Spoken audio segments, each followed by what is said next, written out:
Willie D Live. Man, listen, it got so bad for me. Now I'm waking up in the morning, man. I'm picking that phone up, man. In the middle of the night, wake up, picking that phone up, man. On social media. And it done. I'm like, hey, man, you giving too much of your time to this. So I logged out, man. When I want to reach for the phone, I start reaching for a book, man. Start reading, knowledging myself, man. You follow what I'm saying? And at the end of the day, when you look at life, man, and how things are, man, if we don't come to grips with reality, man, we're going to be a lost culture, man. Thinking that, like you said, our culture is provocated around a small piece of paper that carry a lot of weight, and that's $1. I remember Bin Laden dead and gone. You remember him, Osama? He said, man, you'll be able to do whatever you want to do in America. They say, why? I say, because they love money. He said, you can get in whatever, and they're going to give you whatever for the love of $1. And that's been rooted in us, man. And at the end of the day, you can have the money, you can have the fame, you can have the glory. But if this not right, it's in vain. I'd rather have a little bit and a peace of mind than a room full and not mentally stable, man. Because the Bible says a fool and his money will soon depart. And one of my buddies said, best money got to have a manager, man. If you got the money but ain't man, how many people you know had it and ain't got it now? That's one of them cliches. When you laugh, the world laugh with you. When you cry along. When you hot, everybody kicking it with you. You know why? You're a commodity. You're something they eat off of. They make money off of.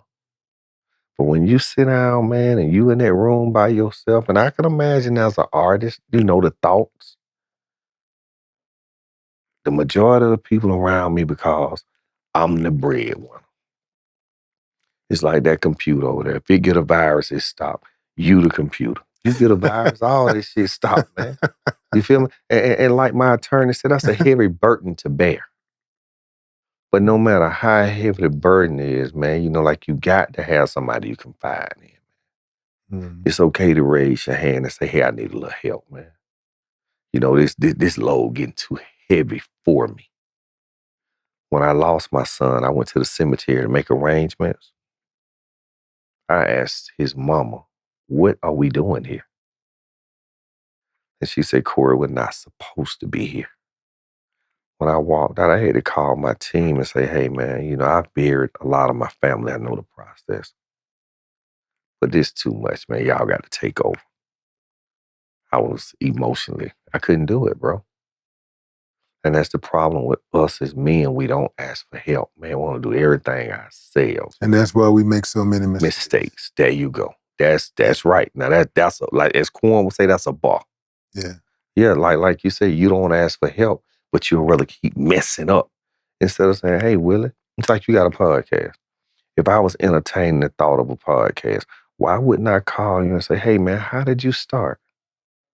Give me some game. Instead of me going out here losing money, trying to do this, trying to do that.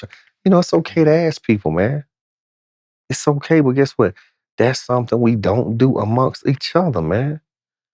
You know why? Because I want to be Superman. I did it myself.